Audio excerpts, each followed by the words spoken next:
in today's world of Formula One and just in motorsports in general, simulators have become an essential part of a team's preparation, a driver's preparation, but also for people like us, just the fans sitting at home, the want-to-be drivers, or just the casual Sunday sim racer. Simulators are an ever-growing tool in the motorsports and F1 world. So that makes it very appropriate that today's guest is a professional in this field and is extremely knowledgeable on the topic of simulators. And we're very happy to have him on the podcast today. Let's bring in Josh Martin from SimStaff out in the UK. Josh, thank you very much for joining us and giving us your time. Welcome to the podcast. Yeah, thanks, guys. Excited to be here and excited to be chatting all things motorsport with you.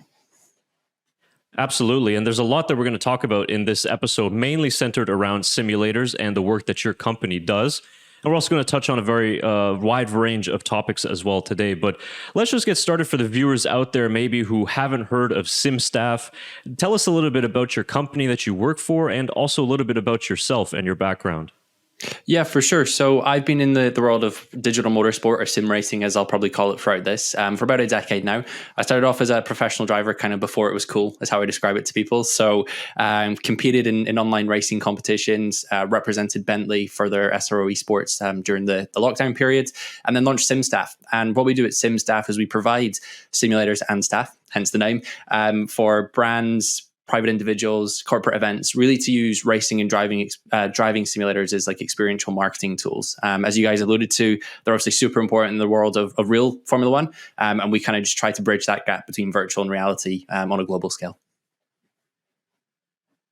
I mean, with simulators being such a huge part of it, we see it all throughout motorsports at all levels. In Formula One, it's been huge, especially we see a lot of reserve drivers, of course, staying sharp. We've seen Max Verstappen having a simulator on his private jet. Why are simulators so important in Formula One? I mean, these guys have all the experience in the world. Why do they need more experience?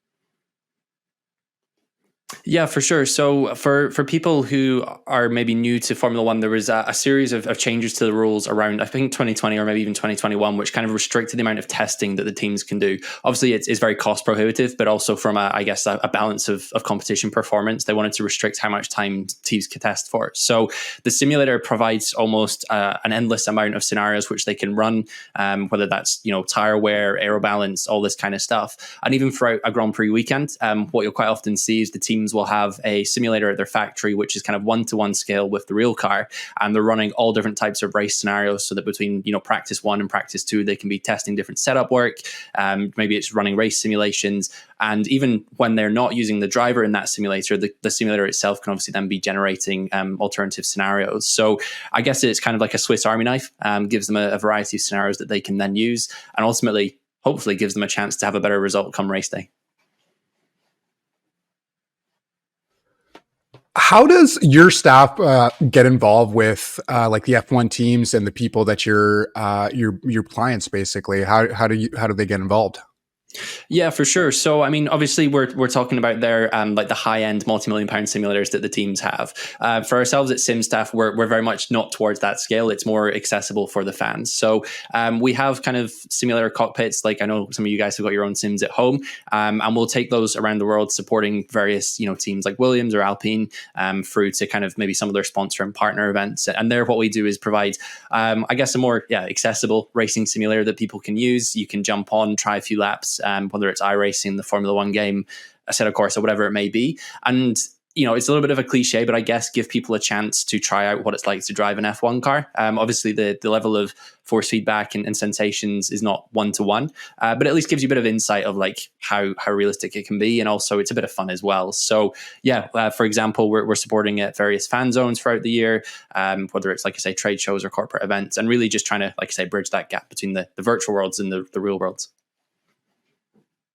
Very cool. And just off the air, you mentioned that you were recently doing some work with some F1 teams. Of course, we're right at the beginning of the Formula One season. We just had the Australian Grand Prix, the Japanese Grand Prix is coming up as well. So you can talk about a little bit about the recent work that you've been doing with some of the F1 teams that you mentioned. Yeah, for sure. So obviously Williams Racing have got a series of fan zones on this year. They had one in Australia, in Melbourne. They've got one in Tokyo next week, and then a few more kind of scattered throughout the year as well. And really what these are an opportunity for people to come along and engage with the brand. And as I'm sure you guys would kind of agree with, for the younger audience who maybe haven't had as much time to learn about the history of a Formula One team, it's a valuable touch point for people to have their first hand of experience with Formula One be with a specific team. So it's a really clever fan activation. I think it's a great way to drive followers to a team. But ultimately, we're there on hand providing technical support to the team as they're running those simulators. So really putting passionate Formula One and sim racing hobbyists with professional brands, and just offering that level of sort of safety, I guess, in terms of technical skills that otherwise are kind of missing in the field. All right, like you mentioned, we all have somewhat of a simulator at home. Chris has a lot nicer setup than me. Mine's right here. You can see it's got a nice little fancy chair with a one monitor setup and a steering wheel with no force feedback. So it's a very, very, very basic setup. For people looking to get into sim racing and getting into starting their kind of their hobby, I want to say, because it is a lot of fun. I mean, I've got iRacing. I'm terrible at it, but I like to try and say I'm going to try and improve as much as I can. Where should people start out like that? I mean, especially people who maybe have something. Where should they upgrade? Where should people start up as their first simulator? What are your recommendations? Yeah, for sure. So, I mean, I'll be really eager to kind of hear your guys' thoughts on this as well. But for me, when I first started, it was kind of similar to yourself, Tyler. I had a steering wheel kind of, I think it was like a table for painting and decorating. I just mounted a wheel to it and I had one monitor, and it was like, the pedals were on the carpet and were moving when I was braking, all this kind of stuff. But for me, I wasn't able to go down the route of real racing, and because of budgets and stuff. So for me, the simulators provided kind of an alternative route. So ultimately, it didn't really matter that it was like pedals on carpet. It still felt like I was driving and racing and able to compete. So I think you can even go onto eBay. You could buy some secondhand kit if you don't have that big a budget. Otherwise, there are obviously brands that you can kind of reach out to kind of buy stuff from them as well. But you can get a PlayStation, Xbox, computer, whatever it might be, and even just pick up the F1 game. So for like a couple of $100s, you can kind of go racing and have some fun, whether it's by yourself or online, really. But what about you guys? I mean, I'm curious how you got involved, Tyler, into sim racing, what your first experience was like. Yeah, I guess it would be a while ago for me. I mean, when I was a kid, I always loved playing the NASCAR games. Obviously, there wasn't as many. Well, there was, I guess, there was the F1 game. I think there was one. I remember playing one. It had 4 years in one. It was the 1998, 1999, 2000, 2001, or something like that. It had all 4 years wrapped into one. So I was playing that and playing the old NASCAR games on my PlayStation 2 at the time. And so I've always loved racing games and always been somewhat good at them on a controller. And then I started getting into the actual, you get older and started trying out iRacing about 4 or 5 years ago during the lockdown. And I realized that I'm not very good at online racing, and I need a lot of improvement. And it's crazy how much talent is out there, kind of just on the online world.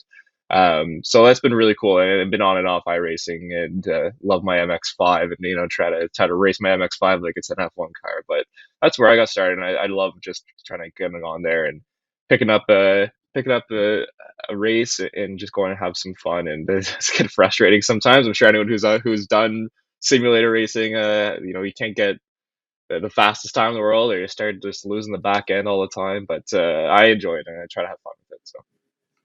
Nice. No, that's amazing. I think you're spot on, right? I even forgot that you can just use a controller, right? It doesn't have to be like a super fancy setup. And I know, Chris, you've got some really cool kit behind you. But what was your how did you get started in sim racing as well? Yeah, well, my first one was I had the same thing. I think for PlayStation 1, I had F1 2001, I believe it was. And of course, at that time, it was all on the control pad and things like that. And it was a lot of fun. And then I think for maybe a Christmas or something like that, me and my sister got like a little, for PlayStation 2 at the time, it was this little racing wheel with the pedals. But obviously there was no force feedback. It was essentially just the controller. And then afterwards, for a few years, I didn't really play much of racing games. And I picked up again on F1 2011 for the Xbox. And I played a lot on the controller. And then I think after a while, I was just like, okay, it's time to bridge or kind of dip my toes into the sim racing world.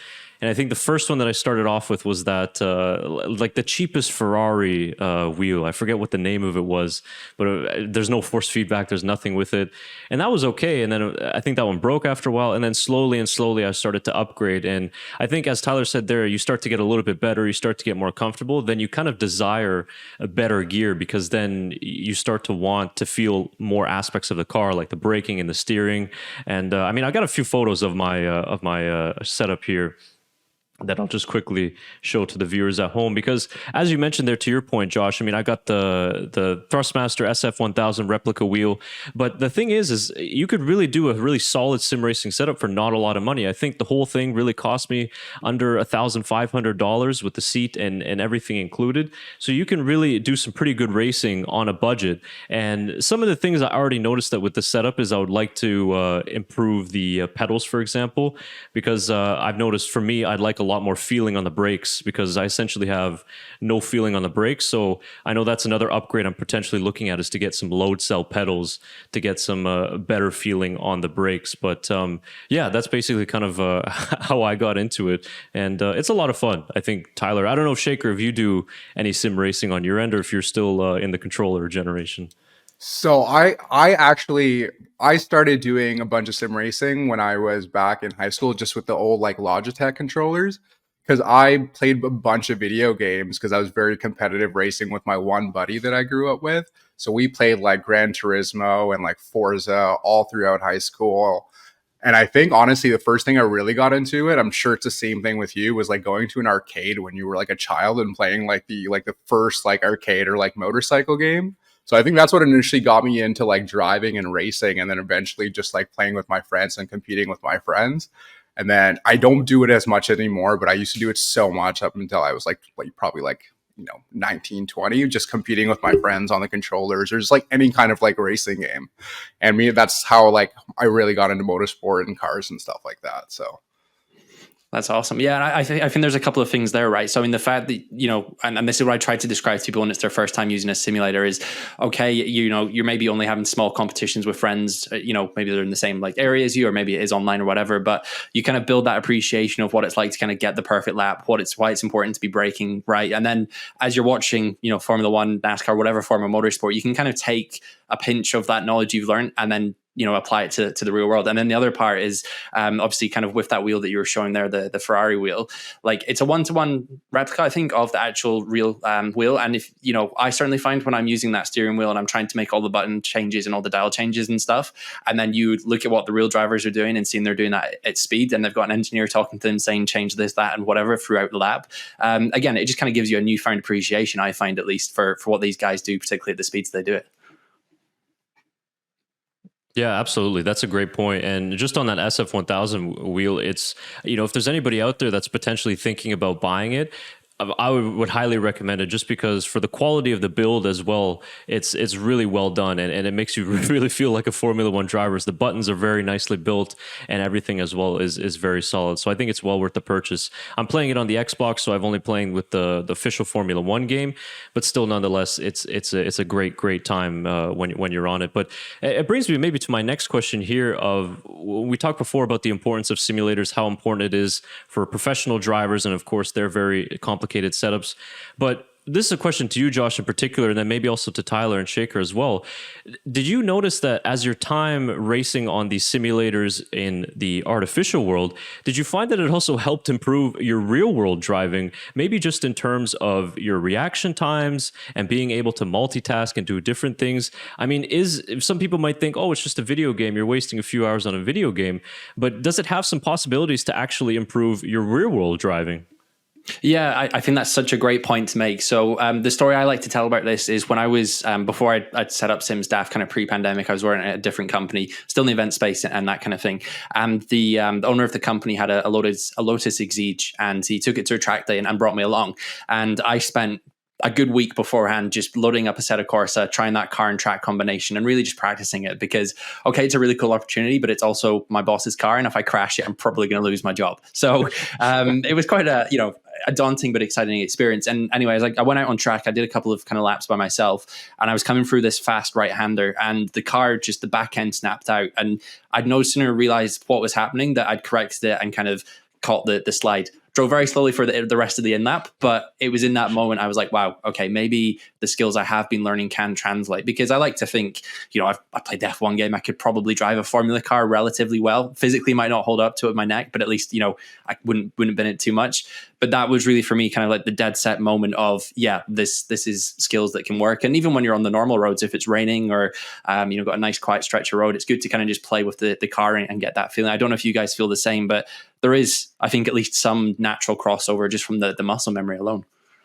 No, I agree 100% with you, Josh. I mean, I've got, well, there's a lot of bad drivers in Ottawa, as Chris and Shaker would know. It's pretty bad. So you have to do a lot of reactions, especially on the highways, to react quickly to people wherever they're going. But I mean, we get a lot of snow here too in Ottawa.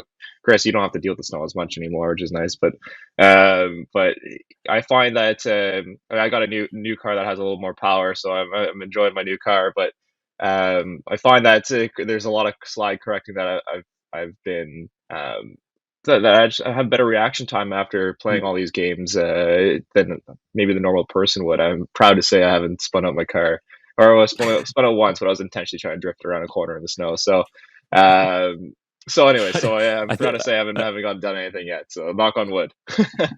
I think we should just throw a quick disclaimer out there. We are not promoting or recommending any dangerous driving on the roads. Oh, I am. Okay, I was actually going to comment on this. Okay, so growing up in Canada, and yes, I totally agree. Like playing any kind of video game or any kind of simulator definitely helps your real life experiences. But also, when I was like 16 and just learned how to drive my car, I would purposely take my car into the parking lot and drift around and learn what my car can do. Just so if I ever got into an incident, like 3 months ago, there was a dead moose on the road, almost hit it. Car did a full 360, almost ended up hitting the barrier. But the only reason I did it was just because of my reaction time from video games. Just knowing and like being a 16-year-old kid drifting around in a parking lot and knowing what the car is going to do. Do it safely. Is what I say. Well, I think there's no cops around. Yeah. Well, like when you're correcting a spin too, like you said, Shaker, I think it's important to know like when a lot of people just either jam on the throttle or jam on the brakes, but really you have to know when to jam on the throttle and when to jam on the brakes. There's different times for that, right? If your nose first headed toward a wall, it's probably not the best thing to be jamming on the throttle. And if you're trying to avoid the wall with your back end, probably not the best thing to be using your brakes. You want to jam on the throttle. So, learning those little things, I think are important as well. Yeah. And I'm also a motorcycle rider as well. So I find like having that experience and knowing how far you can take an apex on a corner, just like knowing that drag has also helped me, knowing how far I can like go into a corner or my braking with the car.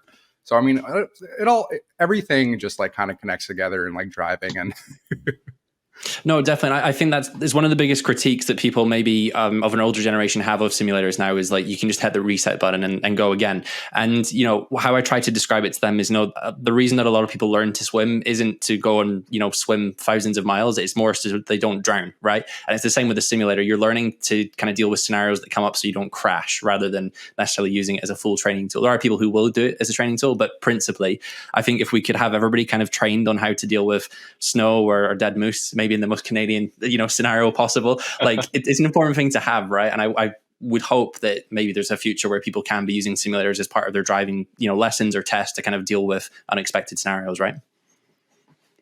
I think they definitely should, because especially with where the technology is now with the force feedback that some of these systems have, it's very specific and it's very good. And it's interesting because as a sim racer, you're really relying on the force feedback through your hands, and whereas a real world driver is kind of relying on that feedback going through his bum at the bottom of the car and really feeling what it's doing.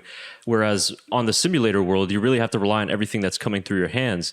So I think that that's really important for real world drivers as well, as we talked about in all sorts of these conditions, just to understand where the level of grip is, to recognize when the car is starting to lose that grip, whether it's understeering or oversteering, depending on what type of car you have. I think it's very all important as well. And with the technology that we see, who knows where it's going to be in 5 or 10 years from now. But it can go to our next topic here. What I wanted to ask you, Josh, is you've been around a lot of simulators, probably a lot of pro sim racers yourself. So what do you think are we going to see in the next couple of years pro sim racers make the change into full-time real world racing, whether that be World Endurance Championship or maybe even possibly Formula One?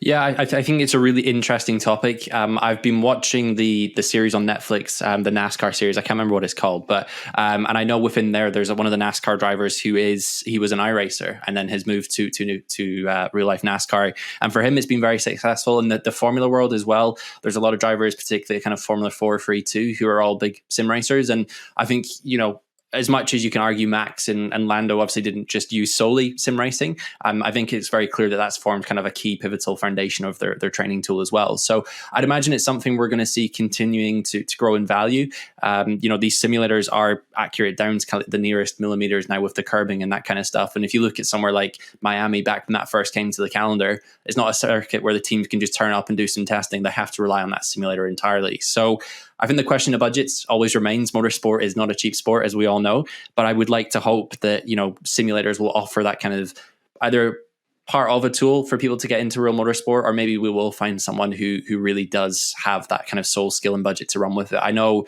for Max Verstappen, his kind of simulator, or Red Bull simulator driver, Rudy Van Vuren, he's also a big sim racer as well. And Max says that the feedback he gets from him is amazing. So, I mean, what do you guys think? Do you think we'll see someone make that jump as well? Or do you think it's purely just kind of a luck factor based on costs now?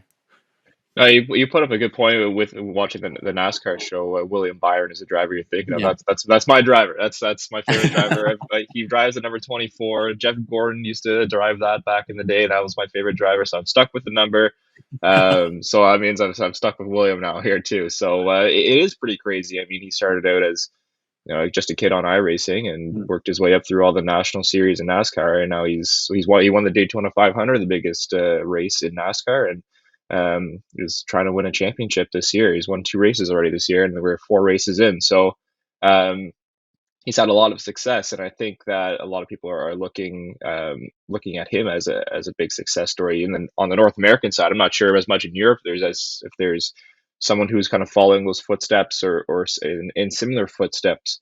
But it is something that I think people are going to get into and are going to be able to practice a lot. I mean, I remember for myself, I always wanted to be a race car driver, but my dreams were shot pretty quickly when I was 10 or 11, and I couldn't afford a $5,000 go-kart to go racing here in Ottawa and around Ontario. So, I immediately just kept playing games and getting my enjoyment through that. And I think that if I had maybe simulators when I was a kid and the technology was there when I was a kid, maybe that's a way I could have gotten a lot better and potentially gotten some opportunities. But I mean, that's how it is. We all, like you said, motorsports are so expensive. It's really hard to keep going when you don't have the sponsorships or the money to do it. So simulators are a great way to try and get your name out there. Well, I was gonna say they did Gran Turismo, that movie that was based off of Jan Martinborough. I mean, he was a Gran Turismo simulator driver who ended up getting into professional Formula One as well.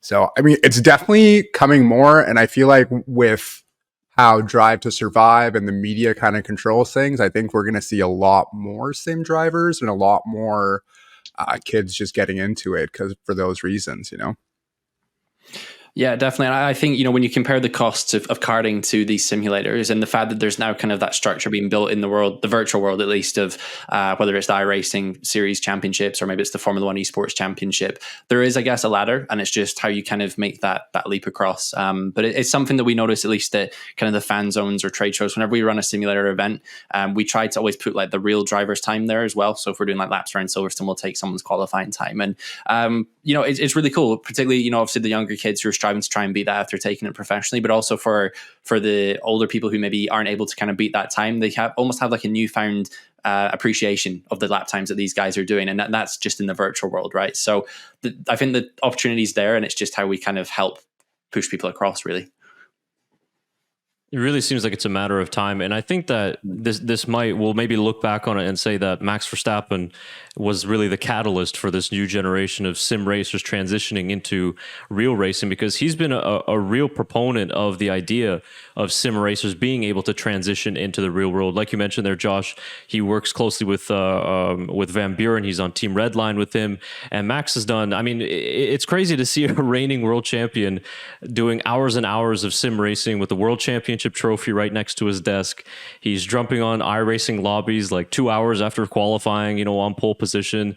And so I think he's opening up a lot of doors for, little kids watching at home who, as Tyler mentioned, and you guys as well, might not be able to afford that go-kart, but they can afford a simulator. And then maybe they'll be able to graduate enough to a point where they jump into a small formula car or something like that. So I think it's absolutely possible. And we're really just maybe seeing the beginning of this kind of transition between the virtual and real world, which brings me to my next question for you, Josh, is with your expertise and with what you've seen in the whole sim racing world, I mean, the technology right now, I think, is very impressive, but where do you see the future of sim racing setups going? Maybe not so much just for the teams, but also just for people like us, the average Joes at home. Where do you see the technology going? So I think the technology is in a, like you say, a really interesting place. I think in terms of for the average consumer, the next step would be either virtual reality kind of being more affordable and more easily accessible, but also then kind of haptics. So, the sensations and feelings you can get for the seat. There is motion as well as kind of making its way into the market. A big gripe from the professionals, at least, is that the motion there's a latency between the actual motor moving and then you feeling it, which kind of impacts them, I guess, at a professional level. But my hope is that if you bring together the motion, the virtual reality, and those haptics, I don't think you can be much further or much closer to the real thing than that. So that'll be really interesting. As far as the professional teams go, I'm sure they always have new ways of working and technologies to kind of bring forward. But again, that's something we're trying to do with these public events, is kind of offer people as close an experience as possible. For example, the pedals, as I'm sure you guys know, with load cell pedals, you can be putting in as much as 120, 140 kilos of brake force, and that always catches people out. We always say to them, brake harder and earlier than you think, and they still end up going into the wall. So I think that the technology is definitely there, and it's just a case of making it more accessible and lowering the cost to kind of integrate it with current setups. We talked a little bit about how you use Assetto Corsa and the F1 games as well, and iRacing. And I'm sure at the events, it's usually a lot of the F1 game for regulations, I presume. I'd be right. Exactly. Yeah. What, maybe I won't say what you say is the best, but because I'm not sure what you maybe have to use some communications wording there. But what do you suggest to people to get onto, whether it's the F1 game or iRacing or Assetto Corsa? Which one do you prefer to hop onto and get on for just a session during the day? Yeah, I think for me, I mean, I used to race in Assetto Corsa kind of semi-professionally, like I say, but I think the F1 game is probably, easily the most accessible, and I think is a great entry point into the sport. I mean, for me, yeah, I'd use that when I'm kind of just looking for something to kind of jump on and do a couple of quick laps of racing. The fact that it's licensed as well obviously means that you can be racing against Lando, George, etc., and it is kind of cool. So yeah, I think for me that the F1 game, they do a lot of things right, and it's by no means a simulator. It doesn't market itself as a simulator. And I think it's just important that people kind of bear that in mind. Obviously, if you want to go into iRacing, they've got their kind of 24-hour endurance series and stuff, which are very fun. But I guess it's everyone's got their preferences, and it's a different approach to, I guess, what you're getting out of the simulator. If you're using it as a recreational tool, probably F1. If you're using it as a professional tool, more iRacing. But what about you guys? What do you prefer? I want to quickly pop on and say, have you tried iRacing's new rain? The rain that they've used. I've tried it. It's pretty wild how kind of realistic it is. How you take different lines and in the rain and the track evolution throughout iRacing. So I just want to quickly get your thoughts on what you're on if you tried the new rain package. Unfortunately, I haven't used it yet. I've heard a lot of feedback kind of similar to yourself. A lot of professional drivers saying that actually it's pretty realistic. But I've not tried it. I mean, what's your thought? Are you happy with it? Do you think it's a good step forward?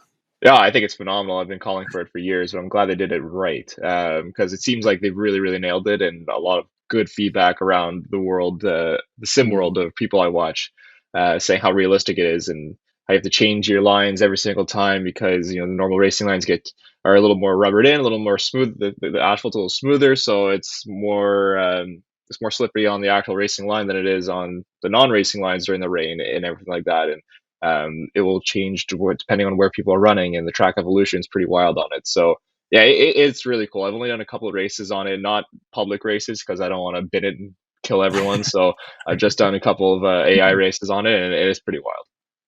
Yeah, definitely. I think Chris Shake, that's something for me that, again, when I try to explain to people what these simulators are, is if you guys remember when Lando Norris was leading, I think it was in Sochi, and it was raining towards the end of the race, and his pit crew and everyone was kind of screaming for him to come into the pits and change tires, and he's like, no, I'm going to stay out. And it was within like half a lap, suddenly he went from probably what he was feeling was quite a realistic and comfortable grip in the tire to suddenly nothing, right? And I think it's cool how we can kind of put people in those virtual scenarios to at least give them some form of emulation, right?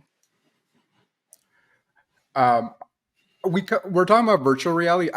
This is a hot topic right now, so I have a quick question for you. Do you think AI is going to get involved with sim racing and stuff like that in terms of like using that telemetry to, like, if you're in a race, basically overcorrect or undercorrect your turn or your braking and stuff like that? Do you see AI getting involved quite a little bit in sim racing or just racing in general?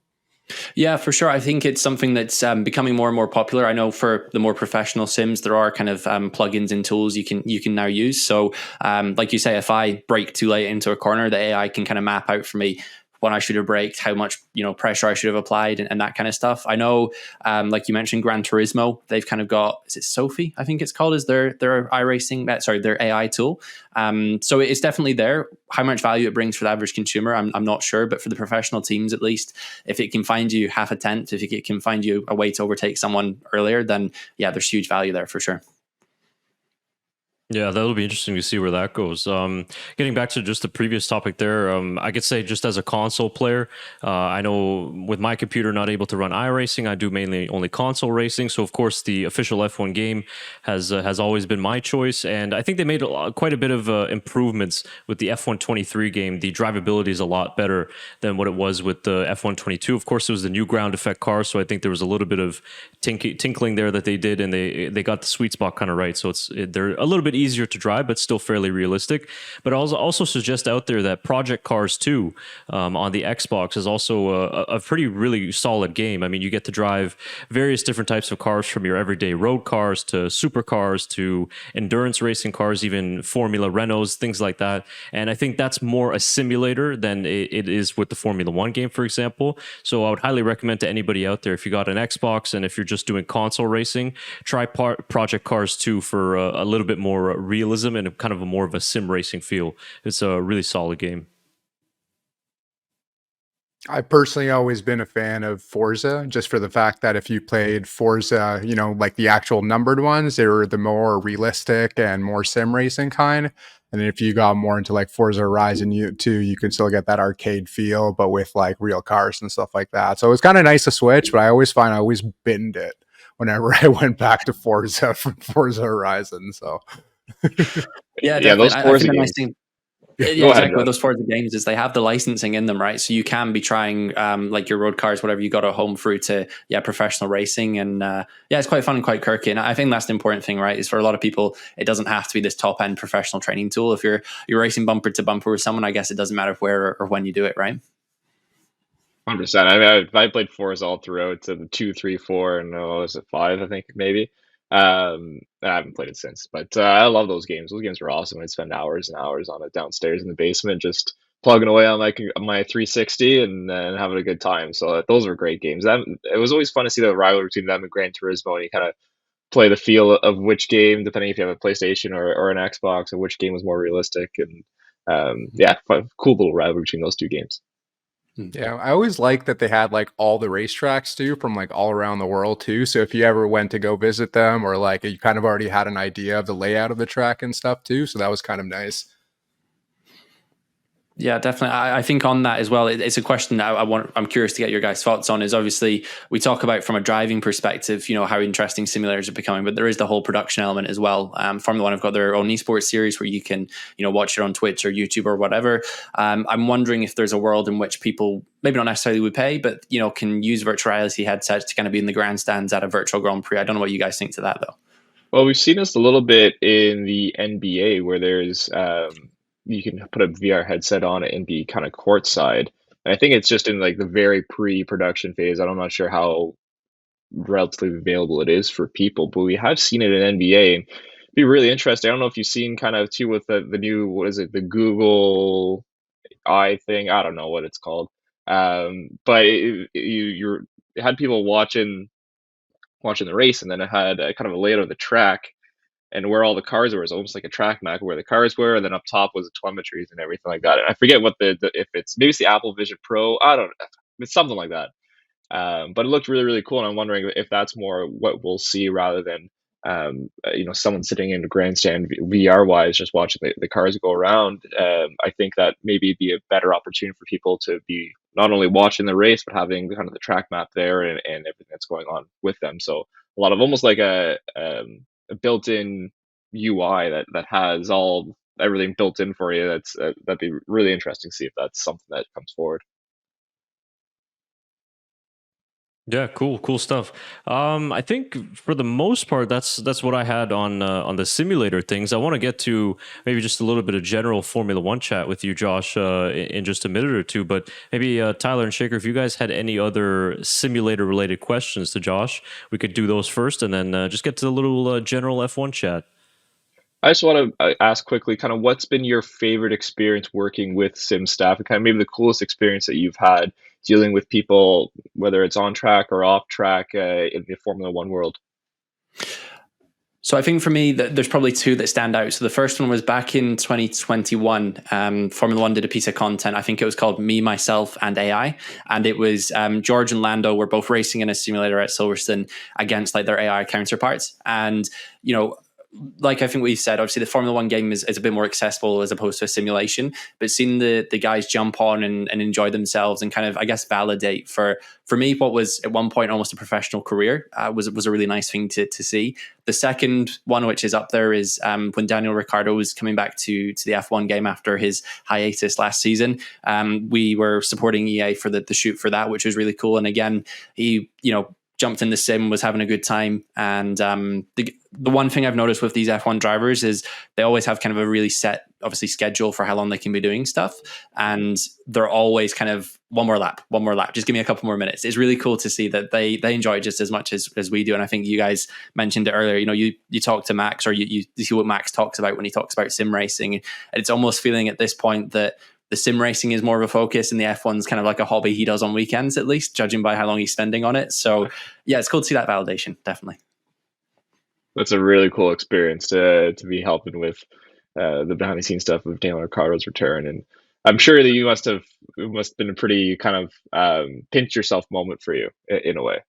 Yeah, definitely. I mean, I know they're just human, but obviously you see them, on Drive to Survive on F1 and stuff, and even just being in the paddock at some of the races, it's just a really cool experience to kind of see what's happening and seeing these characters. And they are, I know Drive to Survive kind of plays it up a little bit, but a lot of them are kind of true to those characters you see, which is nice. I call them characters, which is a bit weird, I guess, but you know what I mean. Yeah. Yeah, I work in the film industry, so I was going to say that no matter who you beat or who you look up to, and you always think you're not going to be starstruck, you're always just like slightly starstruck because you saw them growing up. Like I just met like a famous child actor that I saw like growing up throughout my entire thing, and when she walked in the room, I'm like, oh my God, you're not a child anymore from when I saw you on like screen and stuff like that, right? So it's always like kind of like a surreal experience, no matter what kind of famous person. And we got to talk to Crofty a few years ago, and it was just always like, oh my God, like we hear his voice every weekend, and it's still like surprising to see him like there in person. So yeah, I still people that interview. That's a pinch moment. I do too. Man, being in front of him, interviewing Crofty one-on-one, that was wild. Thanks, boys. That's amazing. Sorry, I was just going to say, but I think that's the big thing, right? Is that the passion that everybody kind of shows through, whether it's you guys doing this amazing podcast through to Crofty when he's screaming into turn one. It's just, it's a really cool environment to be in, and it's cool to see everyone enjoy it so much. I think that adds obviously to the sport that we love, right? Absolutely. And my final question on simulators, just because it popped in my head as we were talking there, I think most of us have been and attended to Formula One races. A lot of the fans out there listening will probably have been to a Formula One race. I've been to the one in Montreal, the one in Budapest as well. So in terms of SimStaff's schedule, I mean, how many races a year do you go to? And maybe can you let us know for the 2024 season where SimStaff will be, so that maybe some of our fans will be able to recognize you or your company when they attend a Grand Prix? Yeah, for sure. So we have a really strong relationship with the team at Williams Esports. We support them, like I say, with a lot of their fan zone activations. So effectively, if you see Williams Esports, you'll probably be able to chat to one of our guys there. Outside of that, a lot of the main motorsport events throughout the year. So we have obviously Goodwood Festival of Speed, Silverstone Grand Prix, and I guess the F1 exhibition as well is also an area where you might see us now as well. There's some simulators coming to that, which is really cool for Toronto. So yeah, I guess the vast majority of motorsport events we're trying to get to, obviously as a business, my goal is to get it to as many as possible. And we've got some of the big ones at least to start with, which is nice. Great. And why don't we talk a little bit about the exhibition? I think we talked about it off the air, but we haven't touched on it yet in the podcast. Of course, the F1 exhibition heading for the first time to North America, and we'll be in Toronto in a couple of weeks' time, officially launching. I think tickets are already on sale now, so go and check that out. But speak a little bit about the work that you guys will be doing with the F1 exhibition for those who don't know. Yeah, for sure. So the F1 exhibition, I kind of describe it as it's a bit of a Formula One circus. I'm sure they've got a much better comms way of describing it, but it's essentially bringing Formula One and the history of Formula One to areas that aren't necessarily next to a circuit. So it started in Madrid, then is currently in Vienna and is launching in Toronto. And really it offers you everything from kind of some more older historic information and pieces of memorabilia through to kind of the modern day stuff. And I guess simulators is an extension of that. So for Toronto, we're supporting on the technical aspect there. It's forming kind of part of our relationship with them. And as you go through the exhibition, like I say, experience all these different things, you will now get a bit of a driving opportunity as well. So we're really excited. I think it's a really cool concept. And I'm curious what you guys think. Obviously, it's like I say, it's almost taking F1 to not areas you'd immediately think of, Madrid, Vienna, etc. So I'm excited, but I don't know what you guys think of it. Obviously, it's local for you. So.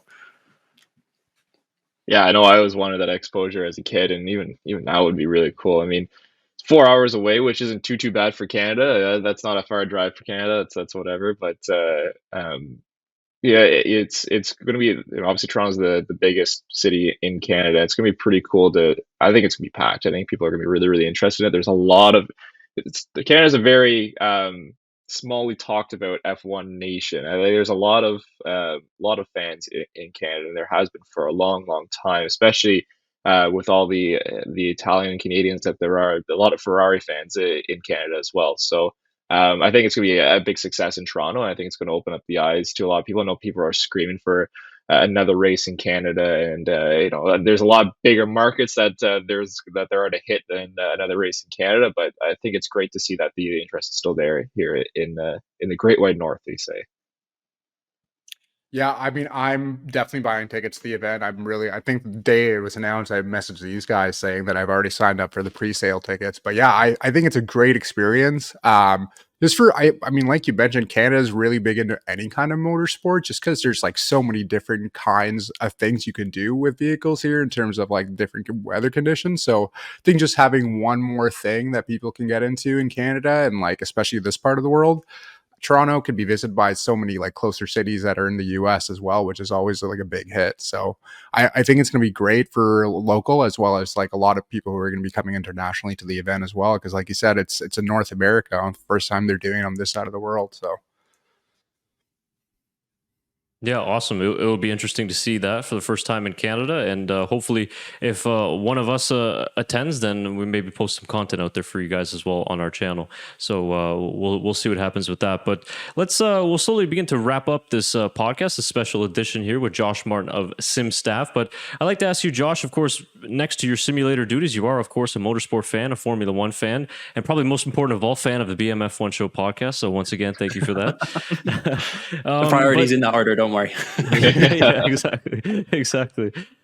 So let's just get your quick thoughts. I mean, depending on, I'm not exactly sure what time we'll release this podcast. Probably right around the time of the Japanese Grand Prix, a little bit afterwards. But we are right at the beginning of the season. We had a very exciting Australian Grand Prix. First time we have a non-Red Bull winner, and seemed like forever with Carlos Sainz. So just give us some of your impressions on the 2024 season overall.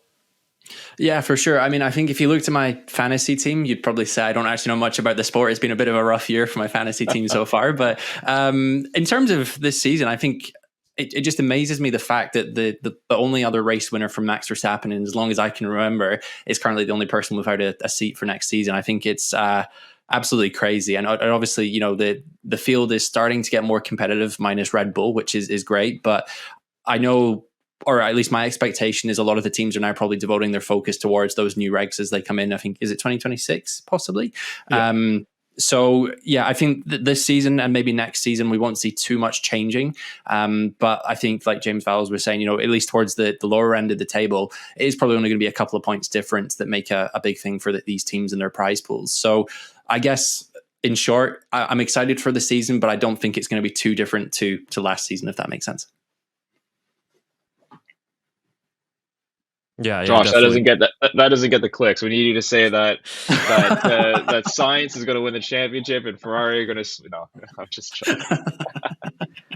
Yeah, for Ferrari's going to drop Hamilton and just re-sign Carlos Sainz. Yeah. I mean, where do you think he'll go though? Because this is where I don't know. I don't know where he'd end up, right? Because there's not a lot of seats going to be left, I think, come the end of the season, right? Yeah, I mean, I think Sainz kind of got screwed in a way, because if you look, he left McLaren at a time when McLaren was kind of on the up, and if we see where they are now, they're in a pretty decent position. So he kind of probably would have he could have spent probably his whole career at McLaren if he would have wanted to. He worked really well with Norris. I think that's a team slowly on the up.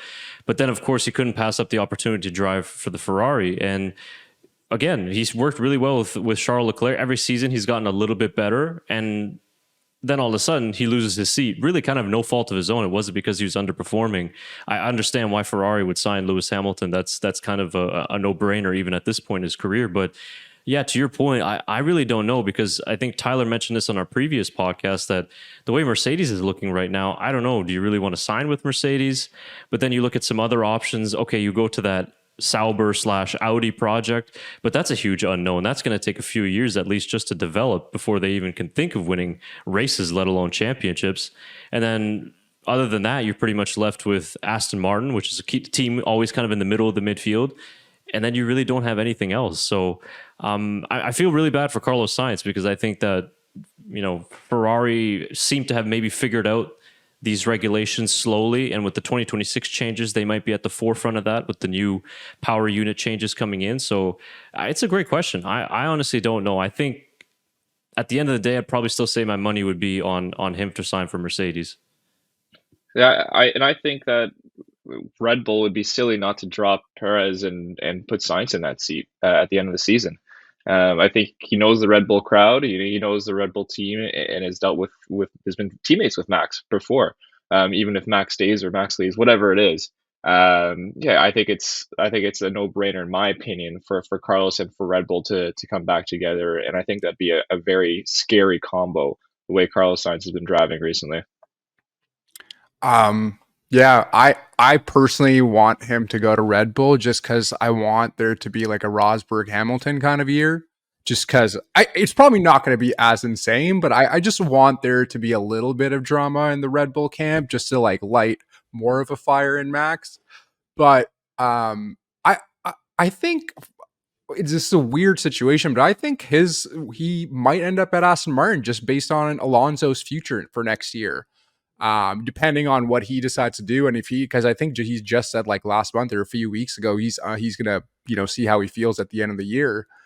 So I mean, it'd be interesting because Carlos Sainz has kind of followed in Alonso's footsteps so far, being in McLaren, being at Ferrari. I mean, we know he's a huge fan of Alonso and having that, that's the Spanish relationship, but who knows? I mean, I'm like I said, I just want there to be a little bit of drama in the year with how Red Bull's been doing, but I'm really not too sure. But I think those are my top two options. Yeah, I think that's fair. I think obviously people say in F1 you're only as good as your last race, and I think with obviously all that uncertainty around Christian Horner and what he's doing, he's obviously had Daniel Ricciardo's back for most of his career. So Perez's job has essentially been to either finish second to Max or win when Max isn't there. And if you look at it on paper, he's just not achieved that, right? So I think Sainz would, I guess, in that process, make the most logical choice. But the other thing I wanted to ask you guys about is obviously the drama with Logan and Alex in Melbourne with the shortage of cars. What did you guys make to that? Obviously, it was weird seeing the driver who crashed get given the replacement car and his teammate just being kind of told tough, right? Oh yeah, I mean, and honestly, it was one thing that kind of got me fired up about that topic as well, because I saw so much Logan Sargent slander online. Everybody that was saying like, well, too bad for Logan Sargent, but this is what happens when you're not as good. He should have been a better driver, then this wouldn't have happened. But I saw so much bias towards him, and really no criticism of the fact that Alex Albon binned it in FP1. And especially him obviously knowing the situation with the lack of a spare tub for Williams, he should have done a better job as the experienced and more skilled driver to keep the car on track. So again, I think we talked about this in the previous podcast of just how weird it was to see a driver essentially get rewarded for crashing and given his teammates' car. So I hope we really don't see it again. I think Williams is still in the process of rebuilding that other chassis, because I don't know that they're going to have a third one ready enough. But I think Tyler mentioned it, Shaker as well, in that podcast as well, that it really lands on Williams' head, because they shouldn't have put themselves in this position to not have a spare chassis ready to go. Yeah, it's really an unfortunate scenario that I think that, again, could have been avoided for this not to be talked about as a drama between who's going to pick which driver and everything like that. But the situation happened, and they had to make a decision, and they made a decision, and they're going to stick to their guns. But like I mentioned in the podcast, I think that it was the wrong decision. I think it rewards someone for making a mistake, and it could have been a great opportunity for Logan to say, you know what, I have this for the team.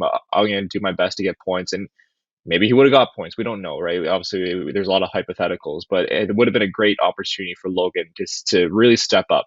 And I think he was denied that opportunity to show his worth in Formula One. And I feel bad for Logan. I think that he seems to do all the things right, to work hard and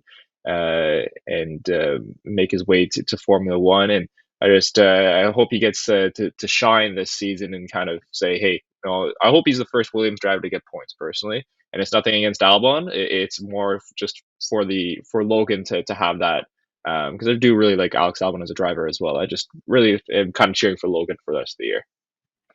Yeah, I mean, you guys have said it best, but I think my point was that I think it's a big loss of trust between Logan and Williams, because Williams put such trust into Logan for this year with his performance from last year, really backed him up, and then in the end, the fourth or fifth race in the season to be like, well, our number one driver binned it, so we're just going to give him your car if that's okay with you. Like that's, you don't really have a choice in the matter. You're going to be sitting there watching him drive your car. But I think it's a huge, Logan Sargent, was really, obviously performing a little bit better than he was last year. Not the best, so isn't really on, but he was getting used to that car. And I think just not having a week of racing, I think is really going to put him a little bit behind Albon than he already was, and kind of gives him that loss of trust with Williams, because we also mentioned it going to Japan and the Japanese Grand Prix. If they're not going to have a spare chassis, are they going to do the same thing again? Are they going to put Albon in that seat, knowing that Japan is more of an Asian market and Albon's, a driver from Thailand as well. So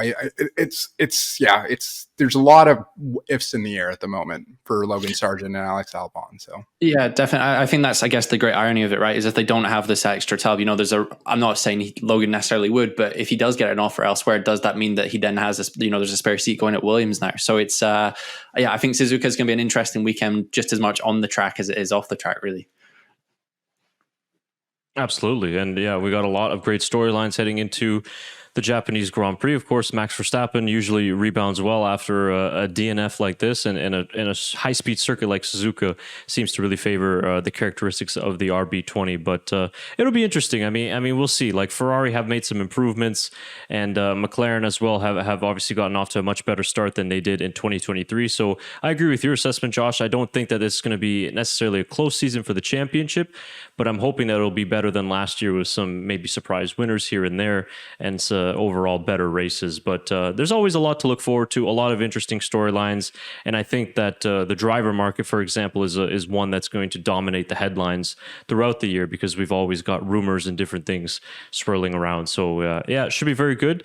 I'm all out of questions on my end for Josh. Tyler, Shaker, if you got anything else left, and ask away. I've got one last question, Josh. We see the circuit of Formula One travel all around the world, and I want to ask, what is your favorite track to drive on a simulator? It's a good question. Favorite track. So I'll give you that kind of clickbaity, dramatic Silverstone. I don't like Silverstone as a circuit. There you go. That's the audience. Wow. So coming from a British man too. Wow. Yeah, exactly my right. gosh. But I think passport away. Yeah, exactly right. It's yeah, I don't like it. But anyway, I think in terms of my favorite circuit, I think it has to be, I like the technicalities that Barcelona brings as a circuit. But otherwise, I mean, Circuit of the Americas is pretty cool as well. I truth be told, I'm not too sure really. I mean, I'm a huge Sebastian Vettel fan, and he's always done well at kind of Suzuka and those kind of circuits. So I'm kind of torn between like what my driver was good at versus what I actually enjoy as a fan. But what about you guys? What's your current, I guess, favorite one on the current calendar? I'm gonna be biased and say I love driving Canada, but I'll step aside from that one. I love Suzuka, Suzuka, and probably Spa would be third on that list for me. But Suzuka would be number 2. I love the S's section. I love 130R, just the commitment you have to put through there, driving on a simulator as well. And yeah, so I'd say Suzuka for me. I think, are we, sorry, did you say just in the F1 calendar? Because personally, mine is Nürburgring, and then a close second would be Suzuka. But I would love to see a German Grand Prix again, but it's been a while. So yeah, I think those are my top 2 for sure. I think right now my favorite one to drive on the sim is the Jeddah Corniche circuit in Saudi Arabia, actually, because when it first came out, I was really skeptical. I didn't like it that much, but that circuit is like, when you hook up a lap, it feels really good, and I just love the fast flowing combination of corners. One flies after another, and it's a lot of fun. And that's one track that I've really kind of memorized almost to heart, where I don't need to use a racing line or anything like that, and it's just pure 100% simulation, just nailing every single corner. So I've really gone to like that track, and obviously the high danger aspect of it as well, trying to keep it out of the walls. I think it's been my favorite track to drive for sure, as one of the flowing ones. But that's more over one lap instead of over a whole Grand Prix. But yeah, that's for sure. And so a question to you on that then, obviously I've been talking about how with the aim of these simulators is really to kind of build that gap between virtual and reality, or bridge that gap, sorry. Did you find, or did you come across a newfound appreciation for the real like pole laps and stuff now that you've driven the circuit and it's your favorite circuit at Jeddah, for example?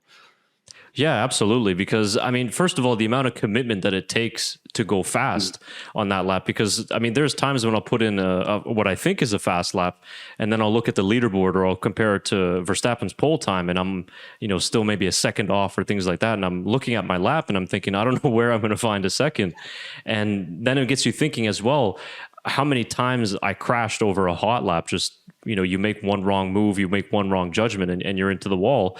Versus these guys in the real world, they do that. They're crashing their car massively, potentially even getting injured. So yeah, I mean, the newfound appreciation is on another level, especially at a circuit like that. And another one as well too, for that, to your point, Josh, is Monaco as well. When you drive Monaco with no assists and no nothing like that, I mean, over one lap, it's incredibly difficult, but over even a small race, it is next to impossible for an amateur to just try and do that without knocking a front wing or something like that. So I still don't know how those drivers do it. And that's why always the topic when Monaco comes around, should it be on the calendar? I think it should, just because of the unique challenge and skill set that it takes to drive a track like that. It's why it needs to stay on the calendar forever. Yeah, definitely. We're activating at Monaco for the first time this year, and I've always heard. I think it was even Max who said it's kind of like driving a shopping cart through like a really narrow street circuit. You know, it's like because of how big the cars are, right? So I'm excited to see. But I think you're spot on. It's a really good test of man and machine. So personally, I think you should say as well. I'm with you on that camp. So. That's really exciting for you to be activating in Monaco. That's gonna be a lot of fun for you as well. So I just also want to mention just kind of where our listeners and viewers can find you on the business wise as well, on whether it's website or socials, and how people can get a hold of you. Where can people find you? Oh, we're getting a dedicated spot to promote ourselves. I love it. But the SimStaff website, just www.simstaff.net is best. We're on most socials these days, so you can just kind of search us on there. But I guess I just want to say at this point as well, like I said in the pre-show, huge fan of what you guys are doing, and I love the approach that you're kind of bringing to the podcast and F1 generally. So do please keep up the amazing work. Thank you. We appreciate that very much. Thank you so much. Yeah, and thank you for your time as well. We really appreciate. Thanks for the email sending out and reaching out as well. We learned a lot about SimStaff and everything that you guys do, and I think that probably won't be our first podcast together. I think we'll definitely have you back on later on, maybe at some point this season. Maybe nothing simulator related, or just jumping on for a live stream or something like that. But we'll definitely keep in touch. So, Josh, we really appreciate your time. I'll leave the final word to you. If you got anything else that you want to throw out there for our viewers and our audience, the floor is yours. Oh, amazing. Putting me on the spot. I think the big thing really is, whether it's at the F1 exhibition or a Grand Prix, if you or any of the listeners do get a chance to try out a simulator, and maybe it's your first time, maybe it's your 100th time, would love to kind of hear your feedback and kind of thoughts on it. It's obviously something I'm very passionate about, but I think as an industry, supporting motorsport is very important as well. So hopefully you enjoy yourselves. But again, just massive thanks for having us. You're welcome, and thank you again for joining on the podcast. Tyler and Shaker, thank you boys as well for joining us here today on the podcast. We're going to leave all of Josh's info in the description of the YouTube video and also on the podcast player as well. You can find SimStaff, and all their social links will drop there as well. And of course, Backmarkers F1 Show podcast will be returning very soon, coming close to the next race. So we'll be back recapping all the action as well. And of course, all of our other content can be found on the Backmarkers F1 Show YouTube channel. So for Josh, Shaker, and Tyler, I've been Chris Cato for this episode of the Backmarkers F1 Show podcast. Thank you very much for watching and listening. We'll see you again soon. Bye for now.